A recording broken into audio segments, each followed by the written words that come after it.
প্রতি বছর রোজার সময় আমি এভাবেই হোমমেড শরবত মিক্স বানাই নিই।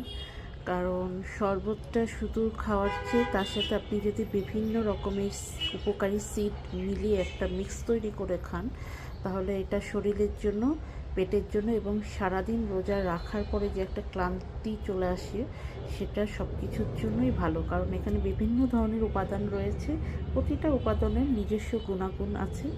এবং এইভাবে যদি আপনি 1 চামচ আপনার শরবতে দিয়ে প্রতিদিন রোজার আপনি যখন ইফতার করবেন তখন খাইতে পারেন, তাহলে আপনার শরীরের জন্য অনেক উপকার হবে। আমি এটা প্রতি বছরই আলহামদুলিল্লাহ নিজের হাতে বানিয়ে রাখি।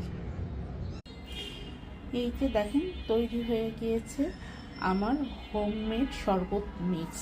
এই শরবত মিক্সটা আপনি বাজার থেকে কিনতে গেলে এতটা সুন্দর করেও তো তৈরি করা থাকে না, খুব অল্প পরিমাণে 2-3টা উপাদান দিয়ে ওনারা তৈরি করে, তারপরে দামও রাখে প্রচুর। তার চেয়ে আপনি সবগুলো উপকরণ যদি কিনে নিয়ে এসে বাসায় নিজের হাতে বানান, তাহলে দেখবেন আপনি আরও বেশি স্যাটিসফাইড হবেন। আর এটাকে এখন আমি একটা খুব সুন্দর জারে ভরে, এয়ারটাইট জারে ভরে মোকাটকায় রাখবো। প্রতিদিন যখন আমি শরবত ভিজাবো, তার সাথে 1 চামচ বা 2 চামচ যার যেরকম পরিমাণ নিয়ে ভিজিয়ে রাখবেন, আর ইফতারের সময় আপনারা পান করবেন।